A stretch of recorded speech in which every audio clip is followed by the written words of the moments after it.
Nous allons parler aujourd'hui de l'accomplissement de la justice de Dieu. L'accomplissement de la justice de Dieu. C'est le thème de mon message aujourd'hui. Parce que chacun de nous, même si on ne le dit pas clairement, mais pourtant, chacun soupire après l'accomplissement de la justice de Dieu. C'est l'objet de nos prières. Quand vous priez, Seigneur, ceci, regarde, c'est que vous espérez que la justice de Dieu soit accomplie en votre faveur. Même quand vous êtes sujet à aller voir un juge dans le monde pour gérer telle ou telle situation dans votre vie, quand vous avez entendu tout ce que les juges vous ont dit, les droits, les devoirs et toutes ces choses, quand vous rentrez chez vous, vous priez. Mais quand vous priez, ça veut dire quoi? Ça veut dire que vous voulez faire prévaloir la justice de Dieu sur la justice terrestre qui est à votre disposition. Donc chacun soupire, aspire quelque part à l'accomplissement de la justice de Dieu dans sa vie et dans la vie des autres. Même les païens. Quand vous entendez souvent le refrain, si Dieu existe, pourquoi il y a toutes ces choses dans le monde? Ça veut dire qu'il voudrait voir la justice de Dieu agir sur les réalités qui se passent dans le monde pour dire « Ah, il existe ». Et donc, il est Dieu de justice. Donc, il cherche un Dieu de justice, en fait. Donc, tout le monde veut voir l'accomplissement de la justice de Dieu sur la terre. Parce que, forcément, la justice nous dépasse. Un homme ne peut pas incarner la justice. La justice est plus grande que nous, puisqu'elle nous a précédés. Et après nous, la justice sera toujours là, cette justice parfaite que chacun veut chercher. On peut trouver des défaillances dans nos juges, dans nos nations, dans toutes ces choses, en fait. Donc, la justice de Dieu doit s'accomplir. Et c'est ce que nous aussi, nous voulons. Dieu, il est le Dieu de justice. Quand Dieu te promet des choses, ces choses sont les choses conformes à sa justice. Même des grandes choses que tu n'attends pas, mais c'est sa justice. Et qu'est-ce que tu peux vouloir sinon que ces choses soient accomplies? Non pas selon la justice des hommes, mais selon la justice de Dieu. Quand tu te retrouves en but avec ta génération ou même ta propre famille qui se lève contre toi, comme dans l'histoire de Joseph, que ses propres frères se lèvent jusqu'à vouloir attenter à sa vie. Dans quelle justice vous allez encore croire si ce n'est pas la justice qui dépasse ce que les hommes peuvent entreprendre? Donc la justice de Dieu. Alors sois attentif, parce que toi, tu as besoin que cette justice s'accomplisse, parce que tu as prié, tu as jeûné, tu soupires, tu pleures. Et ton Dieu voit ces choses. Et il veut te répondre. D'abord, dans Michée, le chapitre 6, le verset 8 nous dit « On t'a fait connaître, ô homme, ce qui est bien. Et ce que l'Éternel demande de toi, c'est que tu pratiques la justice, que tu aimes la miséricorde et que tu marches humblement avec ton Dieu. On t'a fait connaître ce qui est bien. » C'est déjà la justice de Dieu de te faire connaître ce qui est bien. Ça, c'est bien, ça, c'est pas bien. C'est un acte de justice. Parce que ce qui est bien, c'est pour te favoriser. Ce qui n'est pas bien, c'est pour t'écarter du danger. C'est un acte de justice de Dieu. Quand tu le sais, tu as été écarté du mal. Mais quand maintenant, volontairement, tu le pratiques, ne dis pas que la justice de Dieu n'est pas vraie. C'est aussi ce que font les parents vis-à-vis de leurs enfants. Leur disant que ça c'est bien, ça c'est pas bien. Mais les enfants l'entendent, mais ils peuvent décider autrement. Donc ils ne pourront pas dire que mes parents ne m'avaient pas montré le chemin de la vie ou ce qui était bien. Dieu demande, c'est que tu pratiques la justice. La justice, ça se pratique. Donc ce n'est pas quelque chose d'inerte. Oh, j'ai entendu. Oh, Dieu est telle chose. Mais ça se pratique en fait.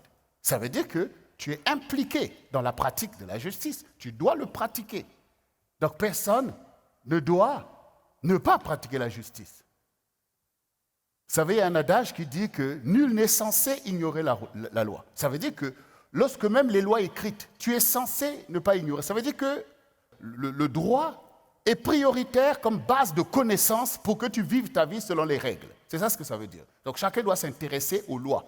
Tu vas dire, mais je ne savais pas cette loi. Donc tu prends une attitude qui va à l'encontre de la pratique de la justice. Donc Dieu, le premier, est celui au contraire qui nous dit « médite ce livre jour et nuit afin que tu aies du succès ». Mais comment tu auras du succès? En pratiquant ma justice qui est écrite là, dans la Bible, dans la parole. Pour faire ce qui est juste. Voilà l'attitude déjà qu'il nous faut adopter en fait. Il ne faut pas ce n'est pas un royaume sans droit. Il y a un droit qui existe, mais il ne faut pas l'ignorer. Il ne faut pas ignorer la loi, c'est-à-dire la parole de Dieu dans ce que tu fais, dans ce que tu dis, dans ce que tu conçois. Il ne faut pas ignorer la place de la parole de Dieu dans tout ce que tu dois faire. Ce n'est pas tes émotions, je veux ça, et après tu découvres que ce n'est pas conforme à la parole de Dieu. Et tu commences à pleurer, parce que ton ennemi va prendre avantage de toi. Donc, nul n'est censé ignorer la parole de Dieu.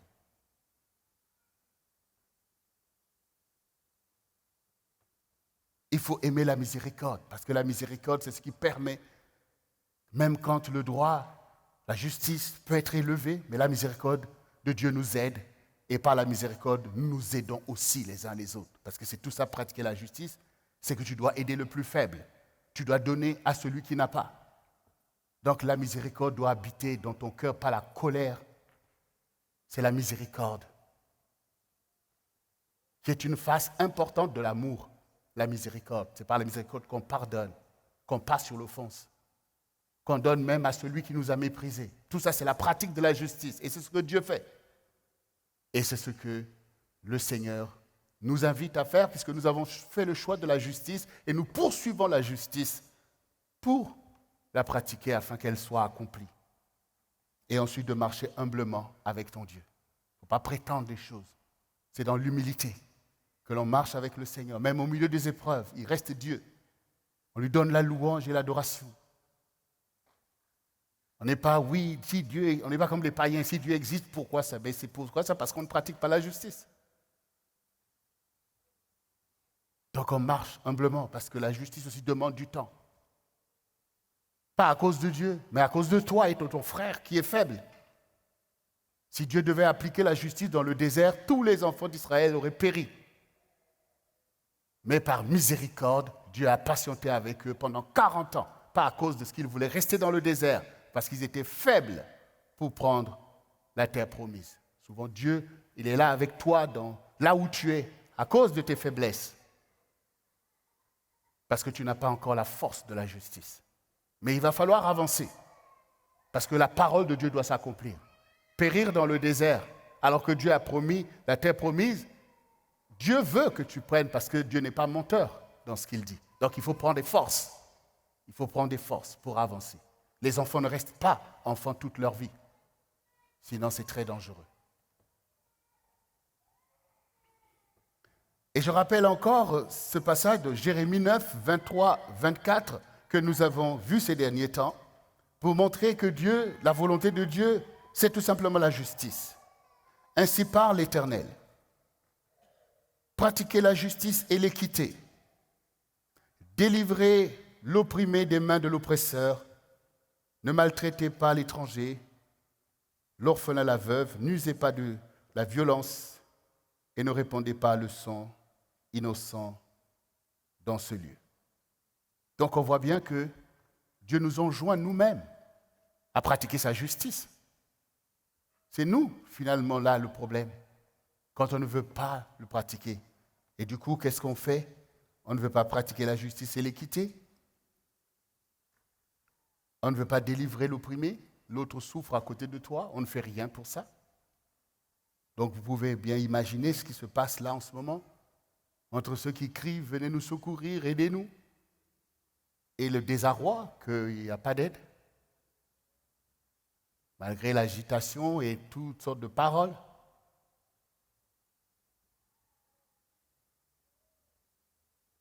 Ne maltraitez pas l'étranger.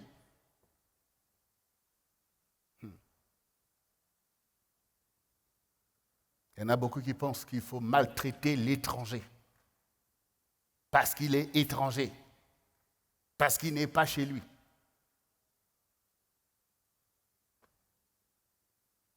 Oh, la Bible dit qu'on est tous étrangers sur la terre. Hein? La justice de Dieu, ça nous dépasse. Ne maltraitez pas l'orphelin. Eh bien, il y en a beaucoup d'orphelins qui vont vous dire que je suis maltraité. La veuve, beaucoup de veuves, maltraitées, humiliées. Et le Seigneur dit, n'usez pas de violence et ne répandez pas le sang. Voici ce que Dieu recommande en fait pour que la justice soit pratiquée. Alors, bien-aimés, pour bien nous permettre d'avancer dans ce message que Dieu nous envoie, dans ce sujet qui est là pour changer notre quotidien, notre vie et notre génération, puisqu'on n'est pas là que pour nous-mêmes, on est aussi pour notre génération, je veux m'appuyer sur une histoire bien connue de ceux qui lisent la parole, aiment lire la parole. Ces 3 personnages dans la Bible qui vont nous permettre en fait d'appréhender ensemble l'aspect de l'accomplissement de la justice de Dieu. C'est quoi cette justice de Dieu et c'est quoi l'accomplissement? Et ces 3 personnages, bien sûr, c'est David, Nabal et Abigail. 3 personnages qui se sont retrouvés en un temps donné à pouvoir nous introduire dans le sujet qui est le nôtre aujourd'hui. Et donc, pour la bonne compréhension de nous tous, je vais faire de bonnes lectures pour que chacun puisse se replacer dans le contexte de cette histoire, ceux qui connaissent et ceux qui ne connaissent pas, pour que nous puissions parler le même langage. Donc, cette histoire, elle est écrite dans 1 Samuel, notamment le chapitre 25. Alors, nous allons donc voir, nous allons lire. Premièrement, il y a d'abord une sollicitude de David envers Nabal. C'est comme ça que le chapitre commence. Voici ce qui est écrit. Donc 1 Samuel 25, du verset 2 au verset 9. Il y avait à Maon un homme fort riche, possédant des biens à Carmel. Il avait 3000 brebis et 1000 chèvres. Et il se trouvait à Carmel pour la tonte de ses brebis. Le nom de cet homme était Nabal. Et sa femme s'appelait Abigail. C'était une femme de bon sens et belle de figure. Mais l'homme était dur et méchant dans ses actions. Il descendait de Caleb. David apprit au désert que Nabal tondait ses brebis. Il envoya vers lui 10 jeunes gens auxquels il dit: montez à Carmel et allez auprès de Nabal. Vous le saluerez en mon nom et vous lui parlerez ainsi: pour la vie, sois en paix, et que la paix soit avec ta maison et tout ce qui t'appartient. Et maintenant, j'ai appris que tu as des tendeurs. Or, tes bergers ont été avec nous. Nous ne leur avons fait aucun outrage. Et rien ne leur a été enlevé pendant tout le temps qu'ils ont été à Carmel. Demande-le à tes serviteurs et ils te le diront.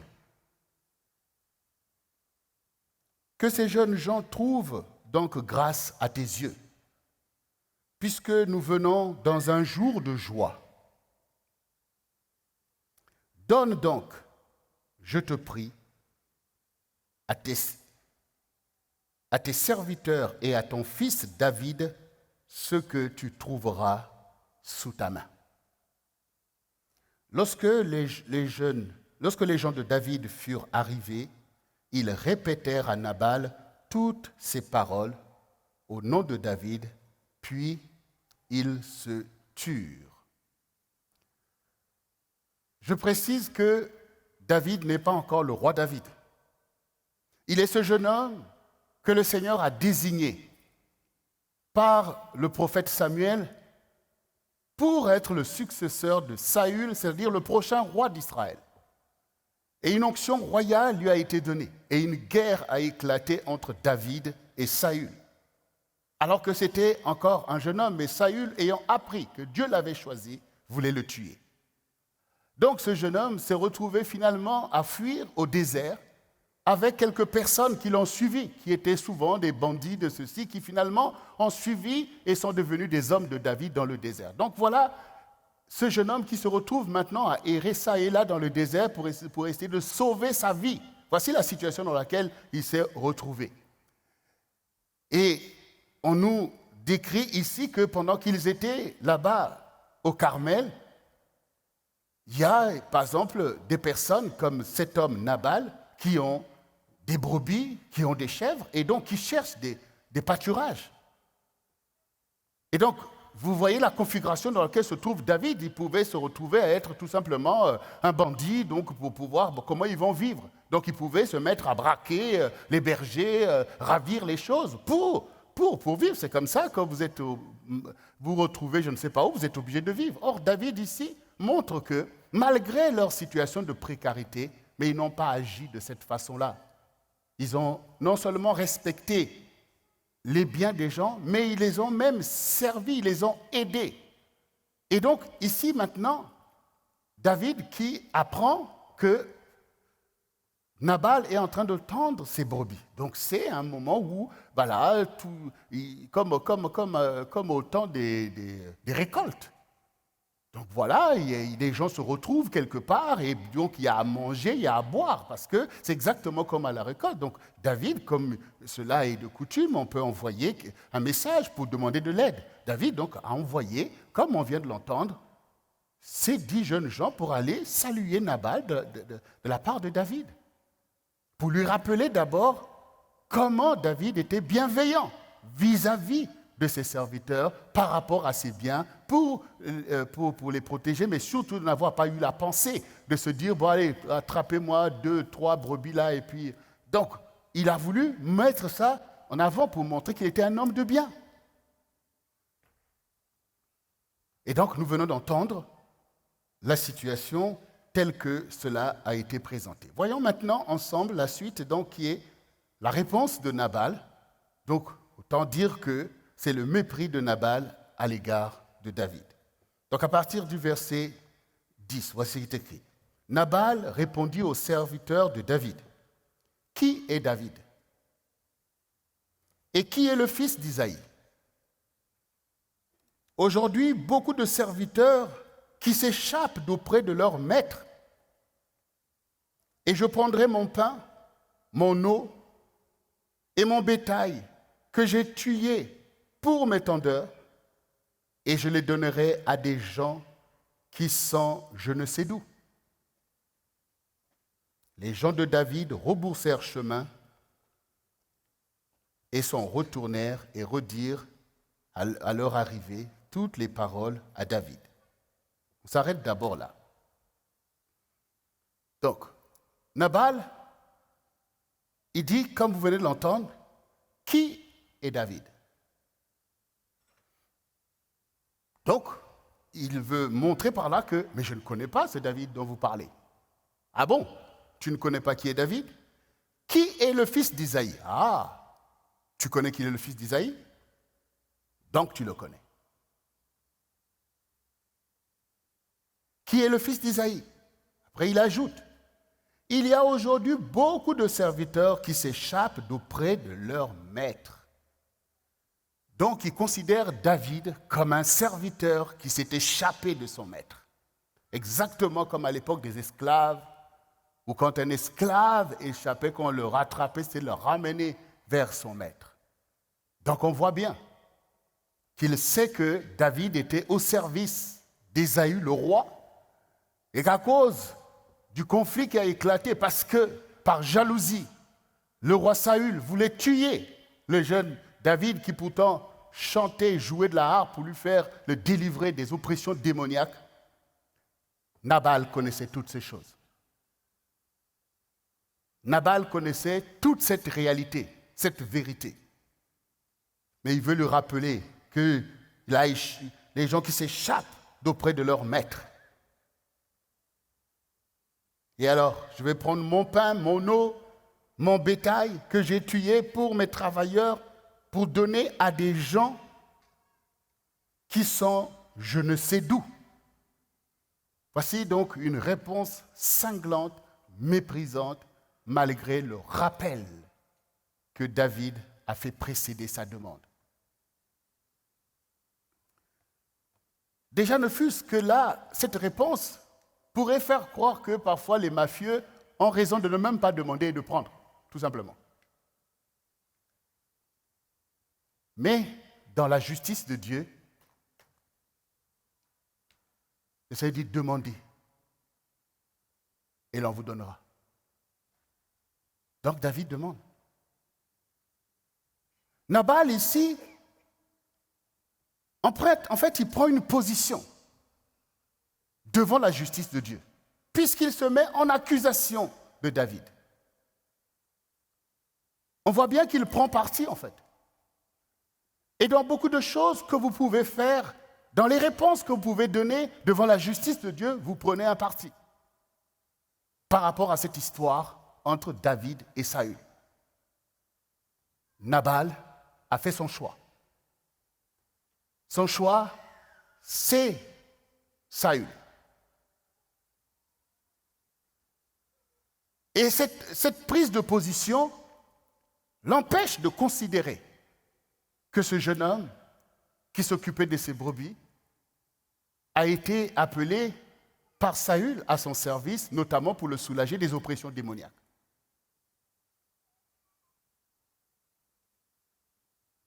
Il oublie que ce même jeune homme s'est avancé devant l'ennemi d'Israël, Goliath. Au jour où Saül était sans force et que le Philistin était en position de marcher, y compris même sur Israël et peut-être même sur ses propres biens, que c'est ce jeune homme qui s'est avancé et qui a renversé le géant. Cette histoire n'intéresse pas Nabal. Les choses que Dieu fait avec un jeune comme celui-là, ce n'est pas visible, ce n'est pas pour l'intérêt d'Israël. Non, il a pris son parti. Il a pris son parti. Oui, le fils d'Isaïe, on a entendu parler. Oui, il a renversé Goliath, mais il doit se soumettre à son maître, et c'est tout. Et moi, je n'ai rien à voir avec lui. Dans les choses que tu réponds, tu prends parti par rapport à la justice de Dieu et par rapport à l'histoire qui se déroule au milieu de toi.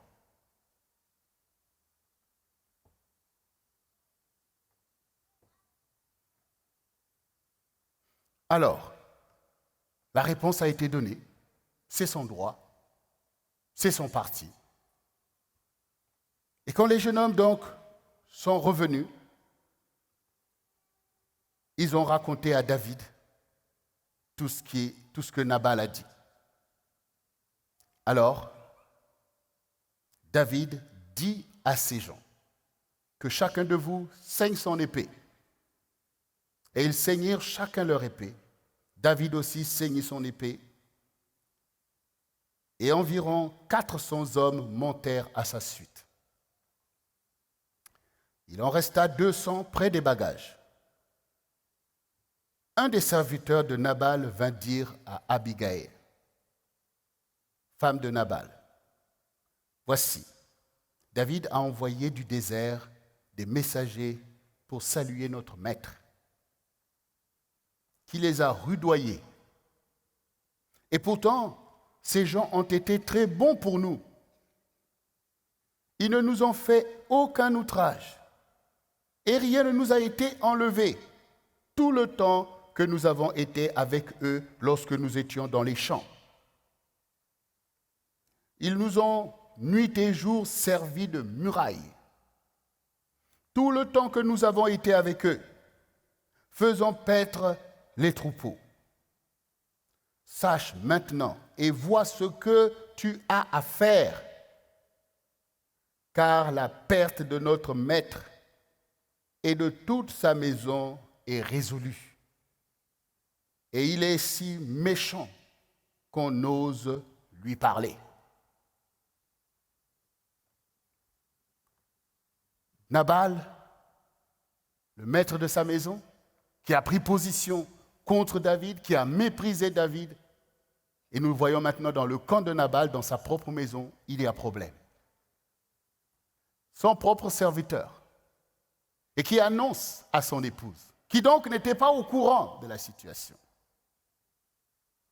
On peut se dire qu'il y a un vrai dialogue entre Nabal et son épouse. Mais le serviteur, il dit ici, mais notre maître a rudoyé David, mais regarde ce que David a fait pour nous. Et connaissant aussi qui est David, ils se sont dit, ah, là, il va falloir que tu saches ce que tu vas faire parce que là, ça ne va pas s'arrêter comme ça. Ça ne va pas s'arrêter comme ça. Donc, Abigail qui apprend ces choses, lui qui est l'épouse de Nabal, qui apprend une telle situation, et qui sent, comme le dit son serviteur, que ah, là, il risque d'avoir vengeance et ça va être chaud. Donc, le sujet est là devant Abigail. Que va faire Abigail? C'est ce que nous allons voir.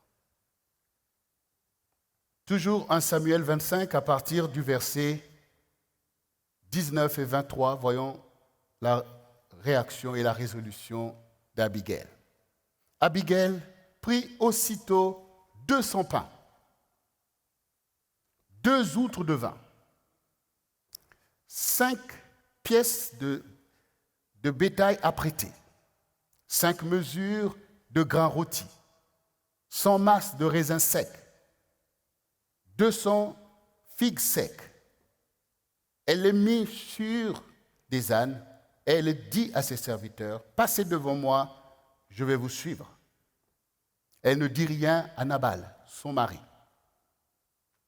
Montée sur un âne, elle descendit la montagne par le chemin couvert.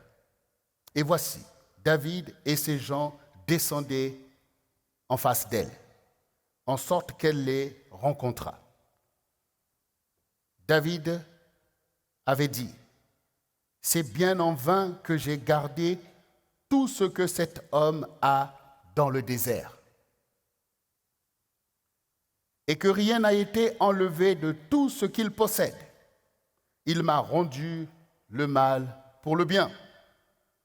Que Dieu traite son serviteur David dans toute sa rigueur, si je laisse subsister jusqu'à la lumière du matin qui que ce soit et tout ce qui appartient à Nabal. »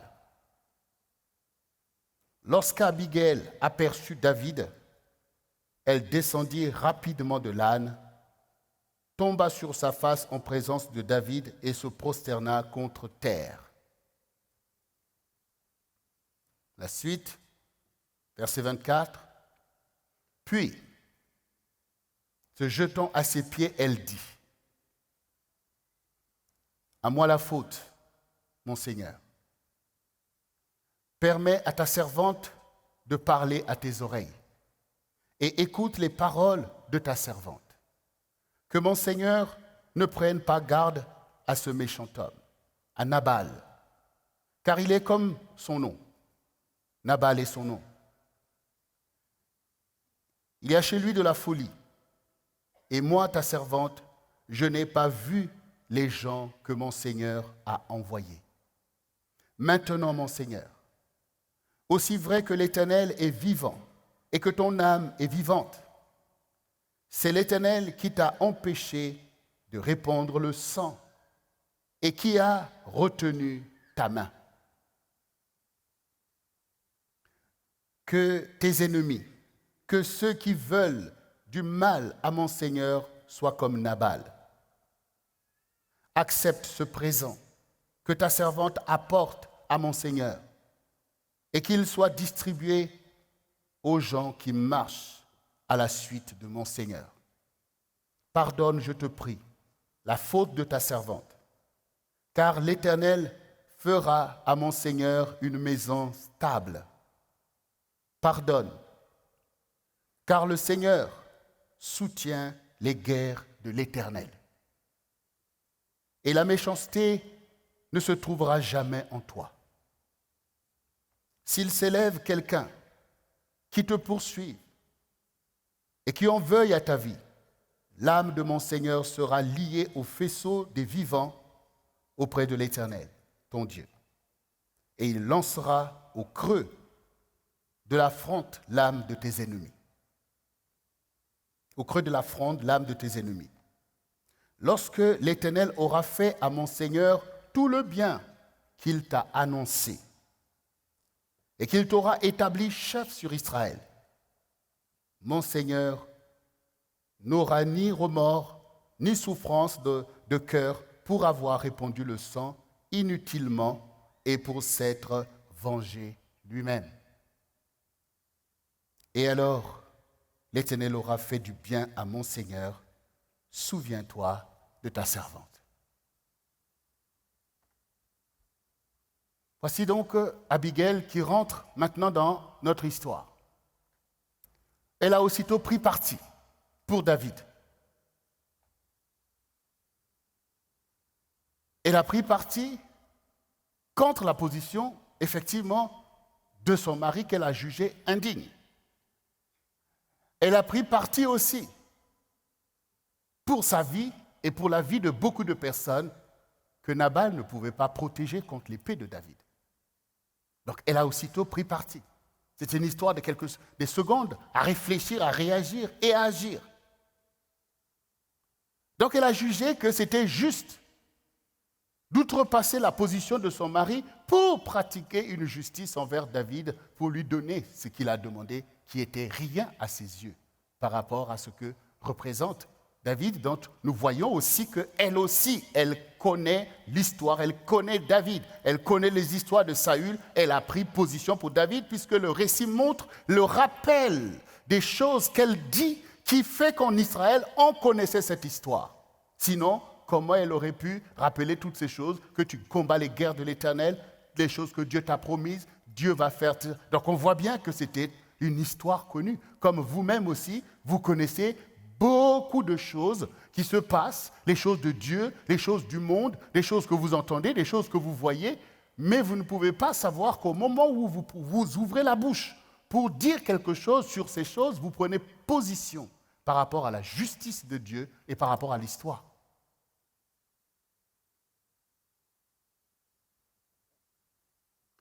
Donc Abigail, déjà, a reconnu que David était rentré dans un courroux.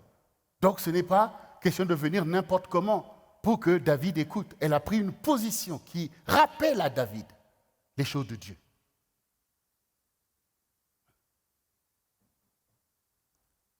Souvenez-vous ce que nous avons vu au début, marche humblement avec ton Dieu. Il aurait pu venir dire, hé, David, j'ai entendu qu'on t'a fait ça, tu veux venir se venger, moi je suis de rien dans là-dedans et tout ça. Non, elle a voulu d'abord arrêter cet élan, ce courroux-là. Il faut l'arrêter. Et c'est par l'humilité. C'est en rappelant les choses de Dieu. C'est en rappelant la justice de Dieu. Et vous voyez qu'elle a réussi à pratiquer la justice, puisqu'elle rappelle même à David, mais Dieu va accomplir ce qu'il t'a promis. Et demain, tu seras désolé d'avoir versé le sang inutilement en te vengeant toi-même, alors que le Seigneur est ton protecteur.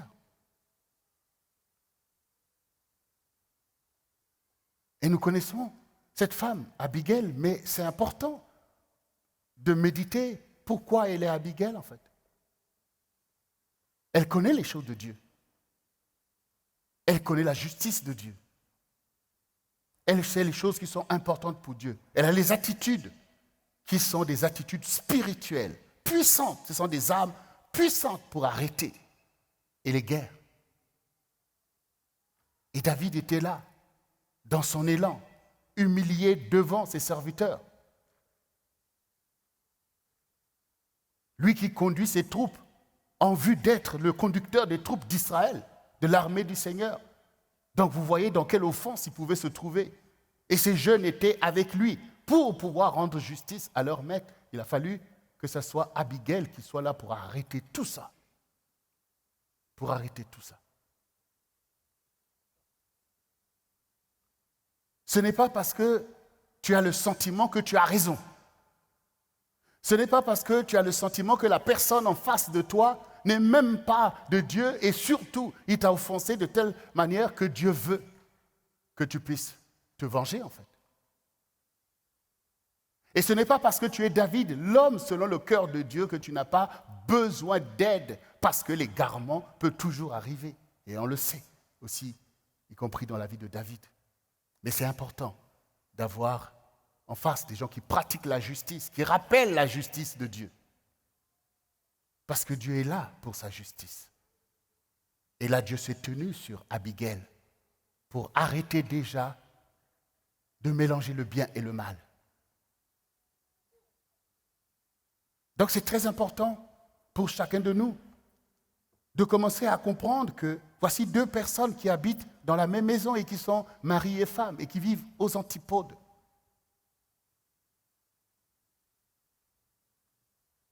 Un confesse les choses qui ne sont pas à la gloire de Dieu et l'autre confesse les choses qui sont à la gloire de Dieu. Alors qu'ils sont mari et femme.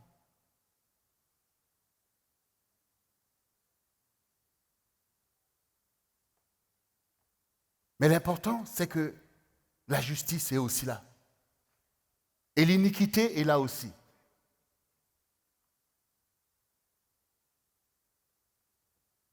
Abigail a joué son rôle. Elle a joué son rôle en tant que femme de Dieu pour relever la cause du serviteur, pour honorer le serviteur, mais elle a joué aussi son rôle pour sauver sa maison, y compris ce Nabal. Elle a joué son rôle. Elle a aidé son mari dans cette affaire, dont la mort était déjà certaine par la main de David, et pas seulement Nabal qui aurait péri ce jour-là, y compris Abigail elle-même, y compris peut-être les enfants qu'ils avaient, y compris peut-être les serviteurs et toutes ces choses. Dieu l'a utilisé de cette façon-là pour arrêter que puissent se produire des dégâts ce jour-là. Et nous voyons toute sa spiritualité. C'est vrai que la parole ne nous témoigne pas qu'elle avait eu des enfants avec Nabal. Mais il a joué son rôle, comme doit jouer une femme quand le Seigneur dit « N'est pas bon que l'homme soit seul, je lui créerai une aide semblable à lui ». Et pour Dieu, qu'est-ce qu'il le rôle que nous devons jouer? C'est la justice en fait, c'est de pratiquer la justice. Donc on comprend bien qu'une femme doit être là pour aider déjà aussi sa maison à pratiquer la justice. Abigail a fait ces choses, a rappelé à David des paroles qui comptent, des paroles de l'esprit. Elle s'est tenue dans la vérité en disant ces choses.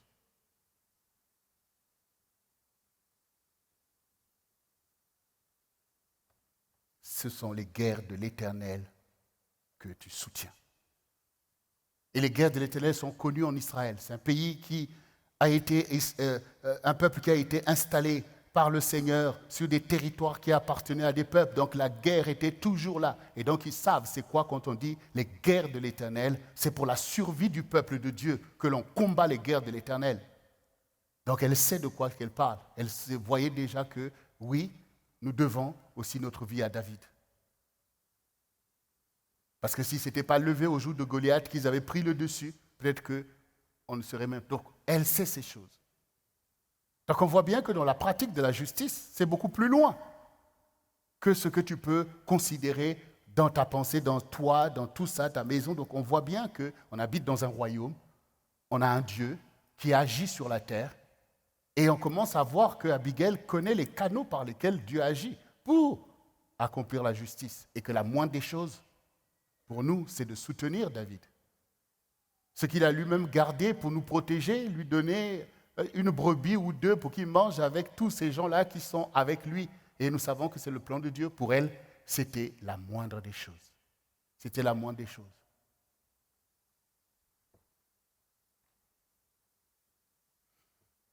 Et à la fin, il y a cette parole où il dit « Lorsque l'Éternel aura fait du bien à mon serviteur, à mon Seigneur, souviens-toi de ta servante.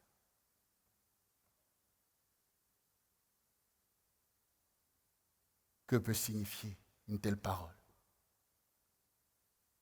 Regardons maintenant la réponse de David à Abigail. Verset 31. David dit à Abigail, « Béni soit l'Éternel, le Dieu d'Israël, qui t'a envoyé aujourd'hui à ma rencontre. Béni soit ton bon sens, et béni sois-tu, toi qui m'as empêché en ce jour de répandre le sang, et qui a retenu ma main. Mais l'Éternel, le Dieu d'Israël, qui m'a empêché de faire le mal est vivant, de faire le mal du mal est vivant. Si tu t'étais hâté de venir devant de moi,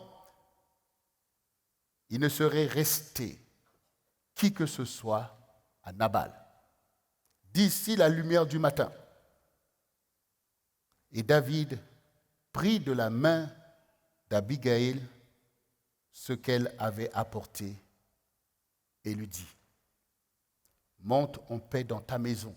Vois, j'ai écouté ta voix et je t'ai favorablement accueilli. » Abigail arriva auprès de Nabal. Et voici, il faisait dans sa maison un festin comme un festin de roi. Il avait le cœur joyeux. Il était complètement dans l'ivresse. Elle ne lui dit aucune chose, petite ou grande, jusqu'à la lumière du matin. Mais le matin, l'ivresse de Nabal s'étant dissipée, sa femme lui raconta ce qui s'était passé. Le cœur de Nabal reçut un coup mortel et devint comme une pierre.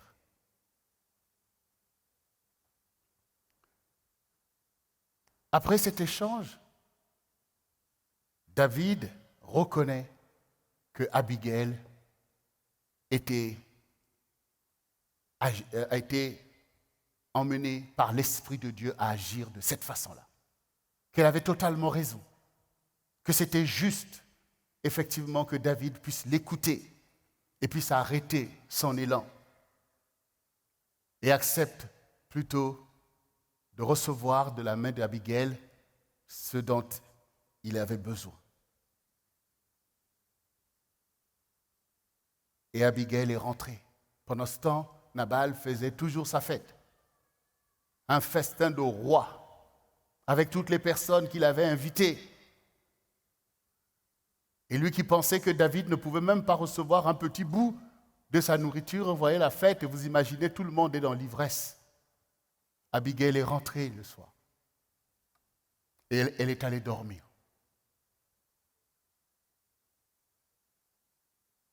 Elle est allée dormir. Alors qu'elle savait que son mari avait mal agi, encore une fois. Et en plus qu'il était dans l'ivresse. Une meilleure position pour le mépriser. Mais Abigail est rentrée, elle n'a rien dit. Ni une petite, ni une grande chose, elle est allée dormir. Et le lendemain, Nabal se réveille, le vin s'est dissipé et Abigail a raconté à son mari ce qui s'est passé. Voilà. Hier, tu as reçu des gens qui sont venus te parler de la part de David en disant telle et telle chose. Ah oui, Ok. Eh bien voilà, cela a déclenché de la part de David un élan de vengeance. Et David, à la tête de 400 personnes, est venu contre toi et ta maison pour décimer toute ta maison, homme comme bête. Et voici ce que j'ai fait quand j'ai appris ce qui s'est passé. J'ai pris ça, je suis allé à la rencontre de David. Voici comment j'ai parlé à David, qui a fait que David a renoncé à la vengeance et David est reparti. Et Nabal, en entendant ces paroles qui sortent encore de la bouche de Abigail, dont nous voyons déjà le côté spirituel de ses propos, reçoit un coup. C'est-à-dire qu'une prise de conscience qu'il a offensé. Plus que David, il a offensé la justice de Dieu. C'est pour ça qu'il a pris un coup. Il a réalisé que cette histoire, ce n'était pas que l'histoire de qui est le fils d'Isaïe, qui a fui de son maître. Non, s'est positionné vainement vis-à-vis de la justice de Dieu par rapport à David. C'est comme un réveil brutal par rapport aux choses qui le dépassent.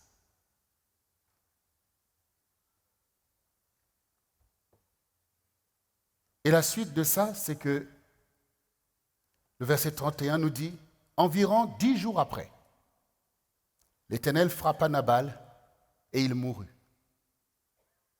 David apprit que Nabal était mort. Et il dit, béni soit l'Éternel qui a défendu ma cause dans l'outrage qui m'a été, que m'a fait Nabal, et qui a empêché son serviteur à faire le mal. L'Éternel a fait retomber la méchanceté de Nabal sur sa tête. David envoya proposer à Abigail de devenir sa femme. Les serviteurs de David arrivèrent chez Abigail à Carmel et lui parlèrent ainsi. David nous a envoyés vers toi afin de te prendre pour femme.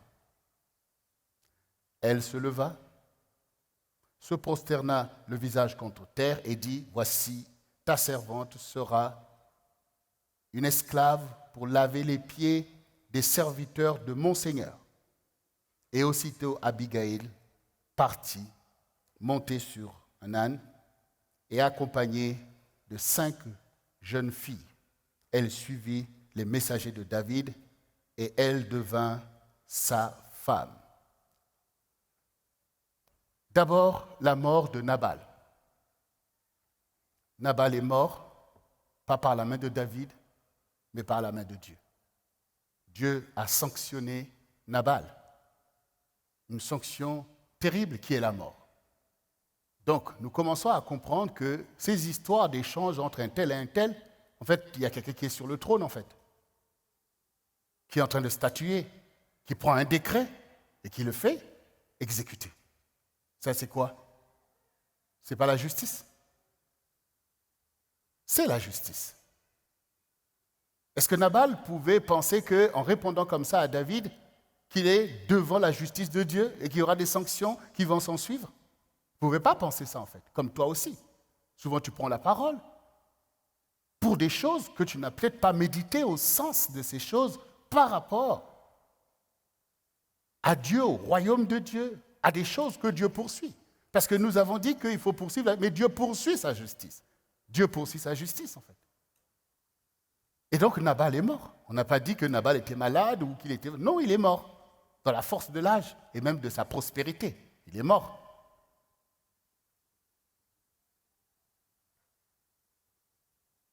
Et David a reconnu que Dieu m'a fait justice. Abigail se retrouve donc finalement, son mari est mort. Elle est là dans cette situation, dans son deuil. Et David aussi qui réagit vite pour dire, allez-y lui dire telle parole. Que David veut que tu deviennes sa femme. Et tout ça, ça se passe au moment où Nabal vient de mourir. Je ne sais pas si les obsèques ont été faites le même jour ou je ne sais pas combien. On vient faire une demande comme ça. C'est chaud. Chaud, chaud, chaud. Abigail ne dit pas, bon, ok, donnez-moi 10 jours. 1 mois pour faire le deuil. Et une fois que j'ai fait le retrait de deuil, je viens.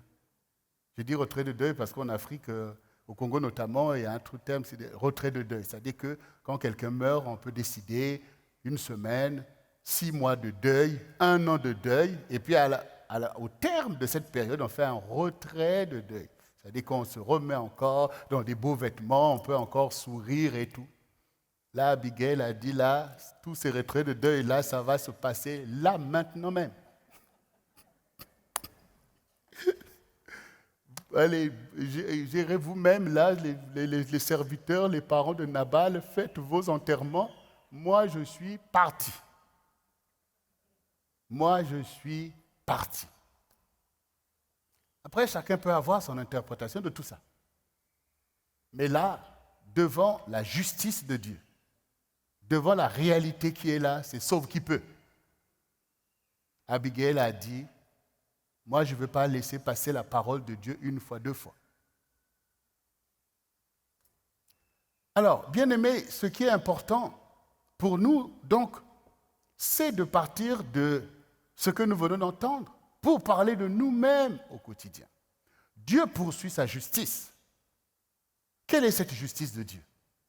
Cette affaire-là a commencé effectivement avec la désobéissance de Saül. Où Dieu maintenant a dit au prophète, va dans la maison d'Isaïe pour je te montrerai qui sera roi pour moi sur Israël. Tout a commencé par là en fait. Quand tu vois David, il faut que tu saches là où l'histoire a commencé, qui est David. Donc Dieu poursuit sa justice comme Dieu veut poursuivre sa justice dans ta vie, dans ta maison et tout, en poursuivant les choses qu'il a lui-même décrétées dès l'avance. Maintenant, est-ce que Dieu va abandonner David, être méprisé par n'importe qui, ou alors que Saül puisse attenter à sa vie? Comment Dieu poursuit son histoire là avec Israël? Donc forcément, Dieu qui pratique sa propre justice et avec ses instruments, avec ses ordonnances, ce qu'il a dit. S'il a choisi David, il ne va pas abandonner David. Mais si toi, tu viens contre David, alors que Dieu ne va pas abandonner David, qu'est-ce qui va se passer? Donc la justice de Dieu va passer, en fait. La justice de Dieu va passer.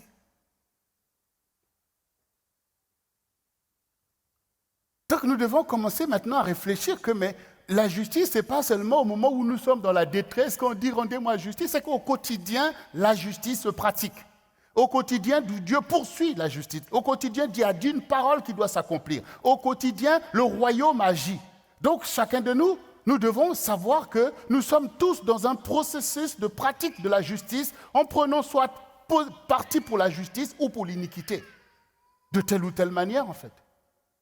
Quand dans la maison de Jacob, qui était là aussi pour accomplir les promesses de Dieu envers lui, qui s'est retrouvé avec ses enfants, qui se retrouvent en conflit, tout simplement parce qu'un de leurs frères est le chouchou peut-être de son père, et que tout simplement Dieu lui a montré des songes qu'il a racontés, de se retrouver à emmagasiner une telle colère et vouloir pratiquer l'iniquité jusqu'à tuer leur frère. Vous croyez que Dieu maintenant va dire, je n'ai pas montré des songes, je n'ai pas montré des visions, et que ces choses ne sont pas la poursuite de la justice de Dieu? Eux aussi, ils ont risqué leur vie. Est-ce que Dieu pouvait permettre qu'ils puissent tuer Joseph? Et de la même manière que Dieu a fait échapper Joseph, alors que le traquenard, il était là. Et on peut se dire, mais vraiment, c'est comme s'il marchait avec Dieu, c'est vraiment un chemin, si délicat, c'est comme un funambule, en fait, vous dites, ah, ça va tomber. Mais on finit par s'échapper, avancer et tout. Mais en même temps, malgré ce qu'ils ont fait, Dieu n'a pas détruit les frères de Joseph. Pourquoi? Mais parce qu'ils poursuivaient aussi la justice avec eux. Ils ont tous chacun une destinée. Ils sont tous devenus des patriarches des 12 tribus d'Israël, en fait. Donc Dieu aussi a poursuivi la justice avec eux. Dieu aussi les a humiliés. Dieu aussi les a fait se prosterner devant Joseph. Et il les a relevés pour être des grands patriarches. Mais est-ce qu'il y avait quelque chose que Dieu pouvait sauver chez Nabal? S'il y avait quelque chose que Dieu pouvait sauver chez Nabal, il aurait sauvé. S'il y avait une justice que Nabal pouvait suivre ou espérer, que Dieu pouvait encore obtenir de cet homme quelque chose, il aurait peut-être pris d'autres dispositions. Mais Nabal était dans l'iniquité totale. Et donc il a péri, parce qu'il s'est rendu ennemi de David. Et souvenez-vous aussi que ça ne tardera pas, que Saül aussi périsse. Parce que quand Dieu a décidé maintenant que c'est David, Saül s'oppose à la décision de Dieu et poursuit même jusqu'à vouloir tuer le choix de Dieu. Est-ce que nous sommes là pour combattre la justice? Est-ce que nous sommes là pour combattre le juste juge? Ou pour au contraire rechercher la justice de Dieu pour la pratiquer? C'est ce que David fait en fait. David n'a jamais prétendu vouloir être le roi. Il n'a jamais prétendu vouloir être le roi. C'est Dieu qui l'a choisi. Et il se bat pour accepter cette destinée. Donc il faut que chacun de nous voit que la justice est là. Mais le chemin peut être très délicat en fait. Et les choses que nous demandons, les réponses sont déjà placées là au milieu de nous, les uns les autres. De la même manière que Nabal n'a pas su comprendre que David était un instrument de Dieu pour Israël, donc pour lui-même, et qui s'est mis en porte-à-faux avec la justice, Abigail a compris que David était une personne importante pour Israël et pour sa propre vie. Pratiquer la justice, c'est veiller aussi les uns sur les autres, en fait. Voir les causes que nous défendons. Voir aussi le souci qu'on poursuit, en fait. Nous pouvons dire, oui, mais Abigail, telle chose, mais pourquoi elle a fait ceci, pourquoi telle chose, mais l'important, c'est quelle cause, en fait. Vous savez, quand le Seigneur disait à ses disciples qui parfois se mettaient en colère, qu'on invoque le feu, qu'il vienne les détruire, vous ne savez pas de quel esprit vous êtes animés. Donc, si on est capable de constater que Nabal était animé par un mauvais esprit, et comme Saül même, on est aussi capable de reconnaître quand on est animé par l'Esprit de Dieu, qui est l'esprit de justice. Et nous devons tellement prier pour avoir l'Esprit de Dieu en nous afin de pratiquer la justice. Parce que ce jour-là, si Abigail n'était pas là, et s'il n'était pas animé par un esprit de justice. Et comme je disais tout à l'heure, on pourrait se dire, mais oui, Abigail, quand elle parle et puis elle dit, souviens-toi de ta servante, peut-être que David l'avait charmée, David aussi, tout un tas de choses. Mais quand vous lisez bien, vous voyez que ce n'est rien de tout ça en fait. David dit à Abigail, rentre en paix dans ta maison. Rentre en paix dans ta maison, vis ta vie. David ne lui a pas dit, écoute, j'aimerais te parler seul à seul. Eh oui. Il dit non, rentre chez toi. Et Abigail aussi n'est pas venue là avec des paroles de séduction. Oui, mon roi, tu vois. Hein? Oui, ça n'a rien à voir en fait. Elle était animée de l'Esprit de Dieu. Et Dieu voudrait tellement nous animer les uns les autres pour pratiquer la justice qui manque dans nos maisons. La justice qui manque dans nos familles, qui manque au milieu de l'assemblée, qui manque dans le pays. Dieu voudrait que nous nous laissons animer par l'Esprit de Dieu qui mettra en nous les paroles de bénédiction. C'est ce que le Seigneur dit, ne maudissez pas, mais bénissez, des paroles salées. C'est la pratique de la justice. Quand tu dis à celui qui est tombé, relève-toi, c'est la poursuite de la justice. Quand tu dis, non, écoute, je te pardonne, laissons tomber ça, faisons ce qui est à la gloire de Dieu. C'est la poursuite de la justice, parce que chacun de nous est appelé par Dieu pour pratiquer la justice, en fait. Quand nous sommes là, chacun dans son égocentrisme, tout ça, on méprise les autres. Regardez par exemple ce qui se passe aujourd'hui en Ukraine. Mais aujourd'hui, aujourd'hui, pour ceux qui veulent défendre, que ce soit l'Ukraine, c'est quoi? Voilà, restons là, que les jeunes de 18 à 60 ans restent là pour défendre le pays. Là, ce n'est plus du genre, oh, toi c'est qui, toi ça. Là, on comprend le rôle de la solidarité. Et même les Russes aussi, il faut bien trouver des gens pour aller faire des guerres. Donc, on voit bien que c'est important d'avoir égard les uns pour les autres, parce que pour défendre ta vie, parfois, il faut défendre une plus grande cause que ta simple vie. L'Église, c'est la même chose. L'Église, c'est la même chose. Celui que tu vois, que tu peux mépriser, c'est peut-être par lui que toi-même tu seras défendu. Parce que le royaume doit avancer. Dieu a ses propres objectifs dans la justice. Donc, bien-aimés, aujourd'hui, nous devons comprendre que pratiquer l'accomplissement de la justice de Dieu, que nous espérons tous, nécessite que le peuple de Dieu puisse pratiquer et exercer cette justice. Dieu le veut. Dieu a voulu David pour roi. Mais l'ennemi fait se lever des ennemis à David. Et s'il n'y a pas des personnes comme Abigail, s'il n'y a pas ces gens-là qui sont devenus les hommes de David, s'il n'y a pas des gens qui ont l'Esprit de Dieu, animés par l'Esprit de Dieu pour se battre pour la justice de Dieu, ben, tout le royaume peut avoir à perdre.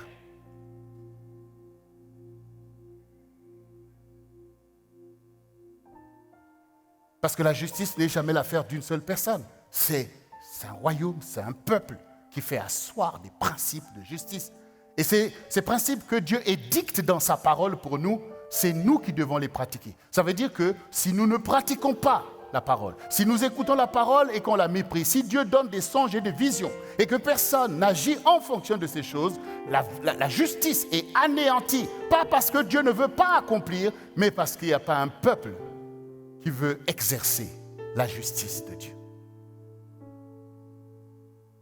Donc le problème, ce n'est pas comme on a tendance à penser que Dieu tarde à faire, Dieu tarde à faire. Non, c'est nous qui ne voulons pas faire. C'est nous qui ne voulons pas agir selon les ordonnances qui sont données. Regardez vous-même, quand le problème qui se passe ces derniers temps en France, c'est quoi? Entre la police, la justice et le milieu carcéral, on se renvoie la balle. Parce que les juges disent, mais nous on juge, on décide des peines. Et puis, il y a les juges d'application font je ne sais pas quoi, les policiers font je ne sais pas quoi, les bandits restent dehors et tout. Donc on voit bien qu'il faut qu'on exerce la justice pour que ça puisse suivre son cours. Mais dans les choses de Dieu, c'est la même chose en fait. Quand Dieu dit, l'homme quittera son père et sa mère et s'attachera à sa femme, les deux deviendront une seule chair. C'est une directive qui doit être pratiquée. Quand le Seigneur dit « Marie, aimez vos femmes comme Christ a aimé l'Église », c'est une parole de justice à pratiquer. Ça veut dire qu'au quotidien, ce que tu fais, ce que tu dis, doit suivre la voie de l'amour. C'est par amour que tu dois faire les choses. Mais combien ont le souci de pratiquer cette justice au quotidien? C'est de faire prévaloir ses émotivités, les colères, les réactions. Il faut faire attention. Et on peut toujours dire « Alléluia, je suis enfant de Dieu », mais Dieu est Dieu de justice en fait. Il faut seulement que tu pratiques sa justice et on saura que tu es enfant de Dieu. Parce que tu fais prévaloir son royaume. Si Dieu le veut ainsi et que tu fais à l'encontre de ce qu'il veut, comment tu peux dire que tu es son serviteur ou tu es son fidèle? Pratique seulement sa justice. Donc, aime, fais avec amour pour ta femme, pour ta maison, parle, agis, poursuis cet amour qui est aussi la justice. Tout ça, ça va de pair. La paix, la justice, l'amour, la bonté, tout ça, c'est un même faisceau. Et si Satan vient faire prévaloir la colère, tu es égaré loin de la justice de Dieu. Tu risques ta vie et ta maison aussi risque. Et on voit les dégâts. Tout simplement parce que les enfants de Dieu ne pratiquent pas la justice. Mais la justice, ce n'est pas un sentiment. Ce sont des ordonnances. On incline son cœur vers la justice, en fait. Parce qu'on sait qui est assis sur le trône. Et on veut échapper. Comme on a entendu là, en prenant la Sainte Seine. Que si nous nous jugeons nous-mêmes, nous ne serons pas jugés. Mais quand nous sommes jugés, Dieu nous châtie pour ne pas que nous soyons condamnés avec le monde. Donc au quotidien, ce que Dieu attend, c'est que tu puisses pratiquer la justice qui t'a été édictée. On t'a fait connaître, ô homme, ce qui est bien, c'est que tu pratiques la justice. L'époux a une justice à pratiquer dans sa vie, dans sa maison, dans tout ce qu'il fait. Parce qu'il est là, placé par le Seigneur. Et l'épouse, soumets-toi à ton mari, honore ton mari. C'est une parole de Dieu en fait, c'est une parole de justice. Tout à l'heure, je disais que regardez Abigail, elle a entendu que sa vie était risquée à cause de Nabal qu'elle connaît bien. Elle aurait pu rentrer là pour dire que des espèces d'ivrognes, tu as risqué ma vie. C'est pas ce qu'elle a fait en fait, parce que ce ne sont pas des paroles de sagesse. On t'a dit honore ton mari. C'est pas que honore-le parce qu'il est, je ne sais pas, gentleman ou quoi. On t'a dit honore ton mari. Point. Donc elle pouvait attendre le matin pour lui parler. Pourquoi tu te sens oppressé à tout prix de tout larguer là, pour pouvoir encore des paroles qui sont comme des... Il faut se calmer en fait. Parce que tu pratiques la justice. Dieu a permis que tu sois sa femme, peu importe, mais donc il faut rester dans le droit. Parce que tout ça, on voit bien les dégâts, la destruction des vies. Et non seulement nous-mêmes, on finit par dire, oh Seigneur, il n'y a pas la justice, mais nous donnons aux gens du monde de continuer à réciter leur refrain. Si Dieu existe, pourquoi ceci? Si Dieu existe, comme si la justice de Dieu n'existe pas. Il faut exercer la justice. Il faut exercer. Abigail a exercé la justice vis-à-vis de David, et y compris vis-à-vis de son mari. Elle a exercé, c'est-à-dire savoir quoi faire sur l'ordonnance de Dieu. Dans cette chose, voici ce qu'il faut pratiquer. Voici ce qu'il faut dire. Voici comment il faut se tenir. Voici comment il faut gérer cette situation. Voici comment il faut parler même à quelqu'un d'aussi méchant, mais voici comment il faut se tenir. Il ne faut pas le dérespecter. Il faut dire les choses telles qu'elles sont. Et puis, c'est Dieu qui lui-même a le dernier mot. Elle n'a pas souhaité ni sa mort, ni quoi que ce soit.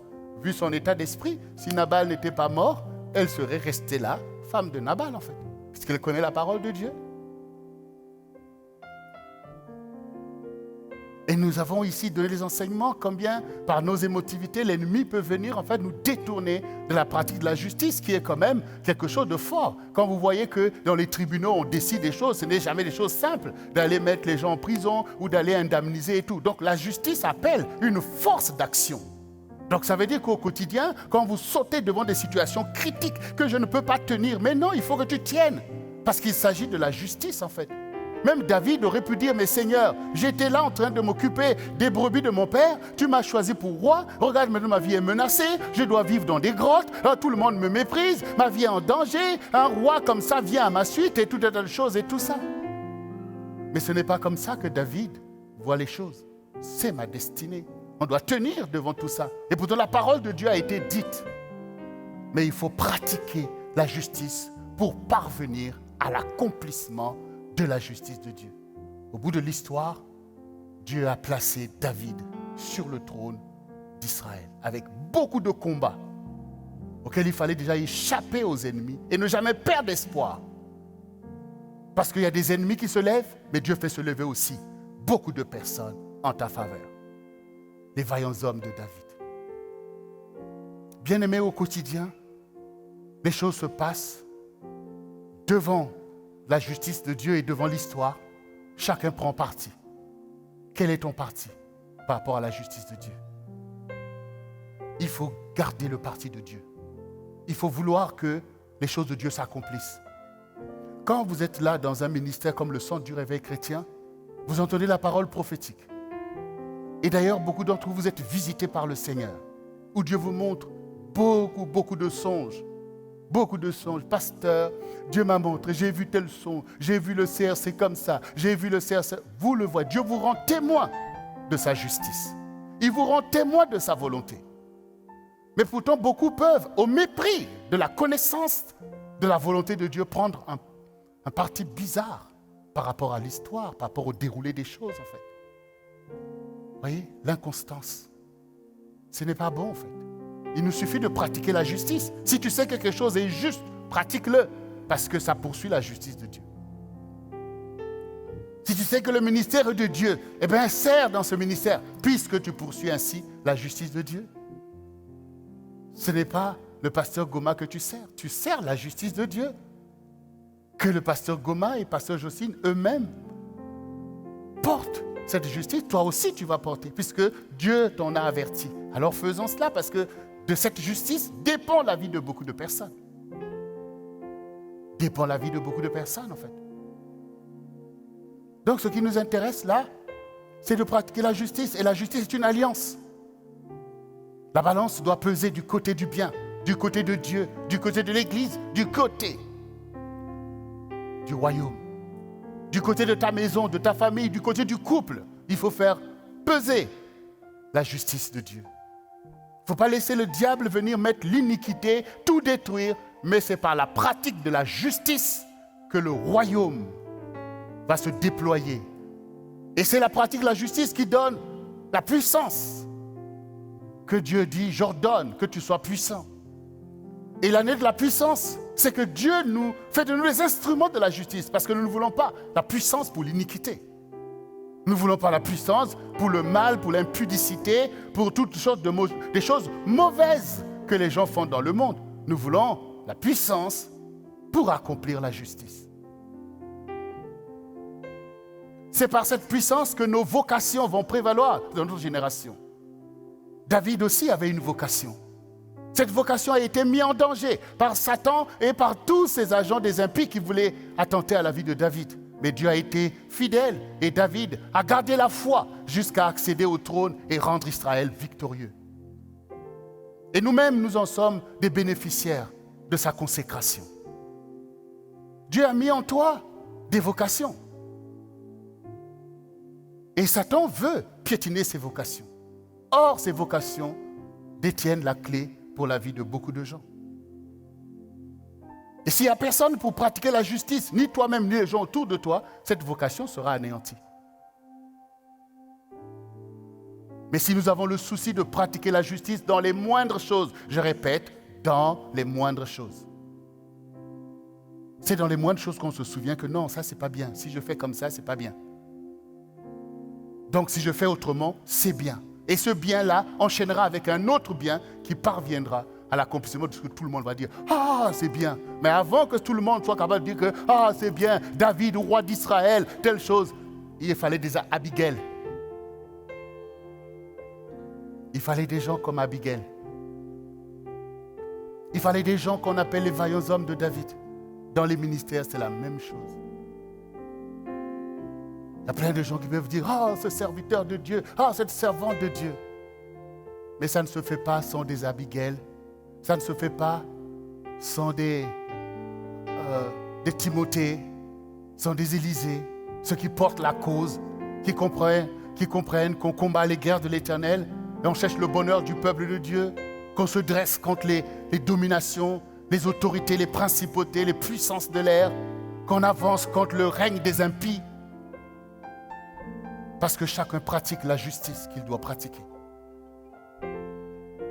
Et la cause du royaume de Dieu, elle est défendue dans nos maisons, dans ta maison, dans ta famille. C'est là que se trouve la cause du royaume, parce qu'un royaume rassemble un peuple.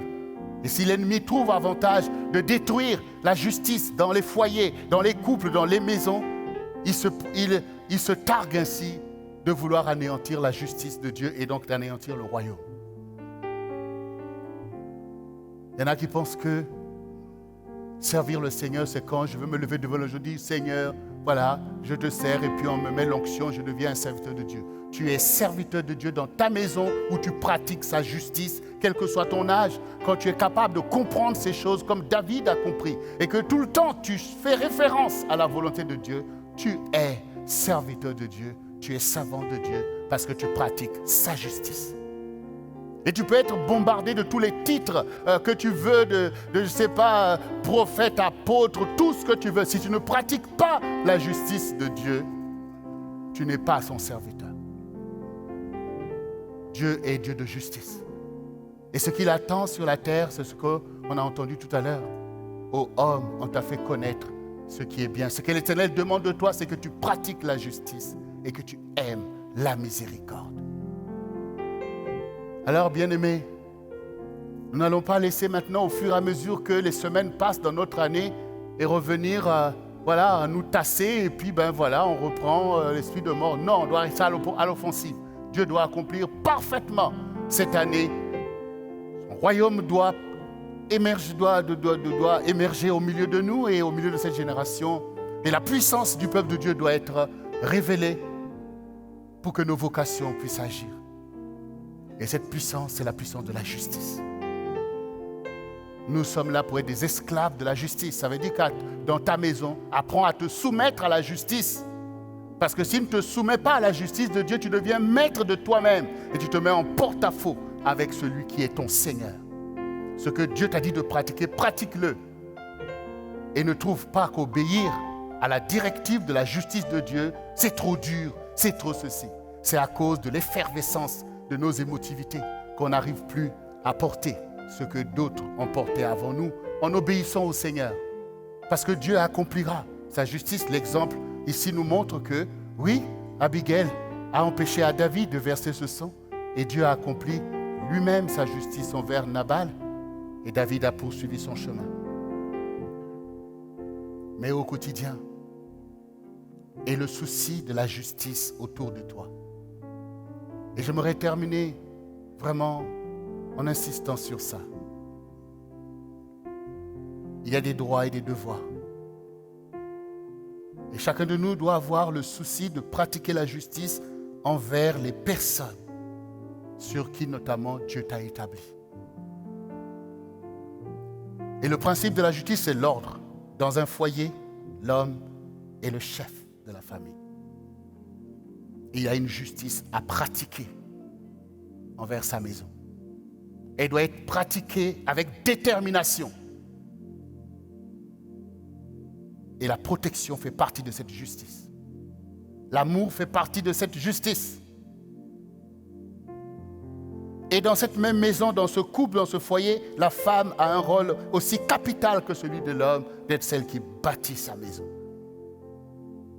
Et tout ça, il faut le pratiquer avec détermination. Ne pas laisser penser que tes réalités, tes émotivités peuvent annuler la justice de Dieu et te retrouver demain devant le Seigneur, voilà, blanc plus blanc que neige, parce qu'au jour peut-être de ta faiblesse, tu as oublié que la justice est importante.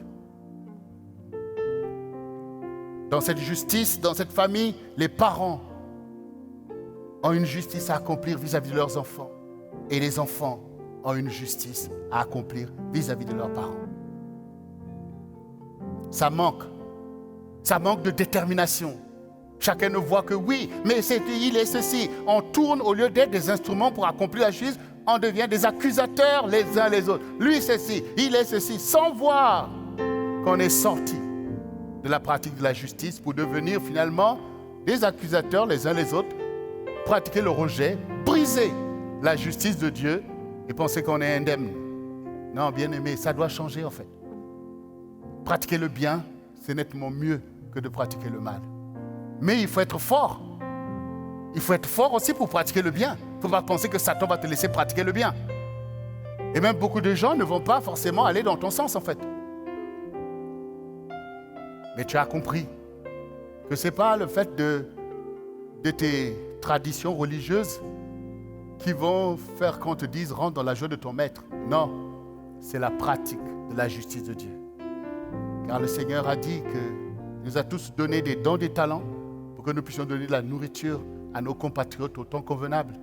Et quand nous le faisons ainsi, à la fin, nous savons que Dieu nous dira « bon et fidèle serviteur, bonne et fidèle servante, rentre dans la joie de ton maître ».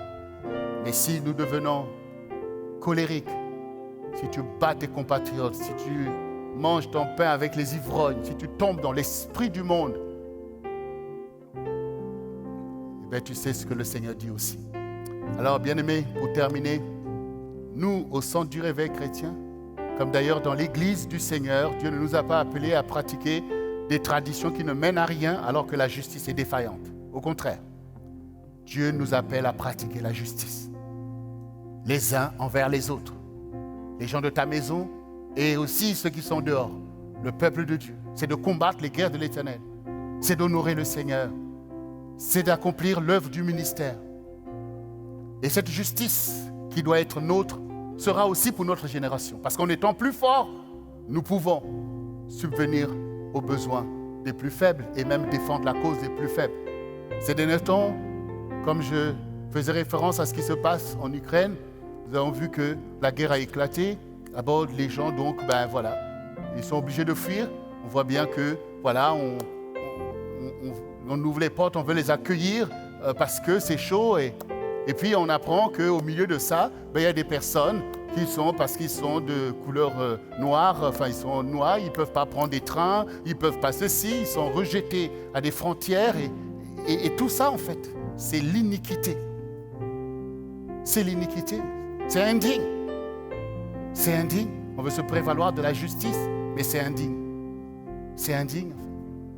Alors quand vous voyez toutes ces choses, vous avez forcément quelque chose qui bouge, qui boue pour la justice, parce que vous voulez tout simplement pratiquer la justice. Mais il faut être fort pour pratiquer la justice. Il faut être fort. Il y en a qui envoient des bus pour aller récupérer les gens à la frontière. Mais si toi tu vois ceux qui sont opprimés, comme le Seigneur dit de soutenir l'opprimé, tu as une bonne intention, as-tu la force de pratiquer pour que celui qui est dans le besoin se sente relevé par la justice. Voyez? Donc en tant que peuple de Dieu, les bonnes intentions ne suffisent pas en fait. Il faut vraiment rentrer dans la pratique de la parole. Il faut qu'on devienne solidaire dans les voies du Seigneur. Qu'on mette notre dévolu à l'émergence du royaume de Dieu. Qu'on se rassemble, qu'on rassemble le peuple de Dieu de toutes les races, de toutes les langues, de toutes les familles de la terre. Car c'est ça, la vraie Église du Seigneur. Pour pratiquer la justice au milieu de notre génération. Et ça commence dans ton quotidien. Ça va aller jusqu'à ce que nous puissions procurer la paix à notre génération. Par la volonté de Dieu, cela est possible. Alors, dans ce lieu, si tu crois que la justice de Dieu doit prévaloir, si tu crois que Dieu peut faire de nous des instruments de justice comme David, comme Abigail et comme tous ces héros de la foi, et si tu penses que Dieu t'a placé dans cette perspective et que c'est toi le peuple qu'il s'est choisi et qu'il va en faire des choses, parce qu'il va rassembler, parce qu'il va faire des choses, parce qu'il va repousser les assauts de l'ennemi, parce que ce n'est pas par une volonté humaine, mais Christ en nous, c'est l'espérance de la gloire. Et si maintenant cette miséricorde de Dieu peut nous toucher pour que nous puissions nous-mêmes nous humilier au quotidien, pour nous pardonner les uns les autres, pour ramener le cœur de l'époux vers l'épouse et le cœur de l'épouse vers l'époux. Ramener le cœur des parents vers leurs enfants et le cœur des enfants vers leurs parents. Ramener les cœurs des bien-aimés vers leurs bien-aimés. Alors, oui, le Seigneur est d'accord et il accomplira sa justice en notre faveur et en faveur de notre génération. Et le CRC international sera son cheval dans la bataille. Et ensemble, nous allons déployer ce ministère et nous serons contents ensemble de pratiquer la justice du Seigneur quand nous verrons le bonheur du peuple de Dieu, quand nous verrons le salut de beaucoup d'âmes, quand nous verrons combien le Seigneur va renverser les murs d'opposition démoniaque et les oppositions des impies, que le Seigneur va renverser les méchants de leur place et donner accès à la liberté à notre génération. Alors notre joie sera parfaite. Elle sera une joie éternelle. C'est à cela que Pasteur Jocelyne et moi-même, on vous invite d'un seul cœur, d'un même esprit. Dieu nous sanctifie pour pratiquer sa justice avec joie. Au nom de Jésus-Christ de Nazareth. Alors tiens-toi debout afin que nous puissions invoquer le Seigneur notre Dieu de justice. Gloire au Seigneur. Et vous qui êtes aussi à la maison, qui avez été touchés par ce message et qui sentez pour cette ardeur pour la justice vous animer, soyez unis avec nous maintenant dans cette prière. Et répète après moi, s'il te plaît. Seigneur Jésus, voici je reconnais que tu es Dieu de justice et que ta parole est une parole de justice et que tu poursuis ta justice sur la terre. Et c'est en cela que tu prends plaisir. Toi qui as été avec David dans tous les combats de sa destinée, toi qui lui as permis de déployer ses vocations pour le bien d'Israël et pour le bien de l'humanité tout entière. Aujourd'hui, Seigneur, voici je me tourne vers toi pour reconnaître que ta parole est la vérité. Et je me tourne vers toi, car toi seul es celui qui donne la force pour pratiquer la justice. Dès maintenant, je me repens de toutes les pensées et toutes les positions d'iniquité que tu as pu trouver au milieu de moi. Et aujourd'hui, Seigneur, je me lève pour ta justice, pour accomplir ta volonté et combattre tes guerres sur la terre. La guerre pour la justice, pour l'amour, pour la paix. Je renonce à la colère, car je n'ai pas à lutter contre la chair et le sang, mais contre les dominations, les principautés et les esprits méchants dans les lieux célestes, pour soutenir le plus faible, pour donner à manger à celui qui a faim, pour visiter les malades, visiter les prisonniers et accomplir ta justice, Seigneur.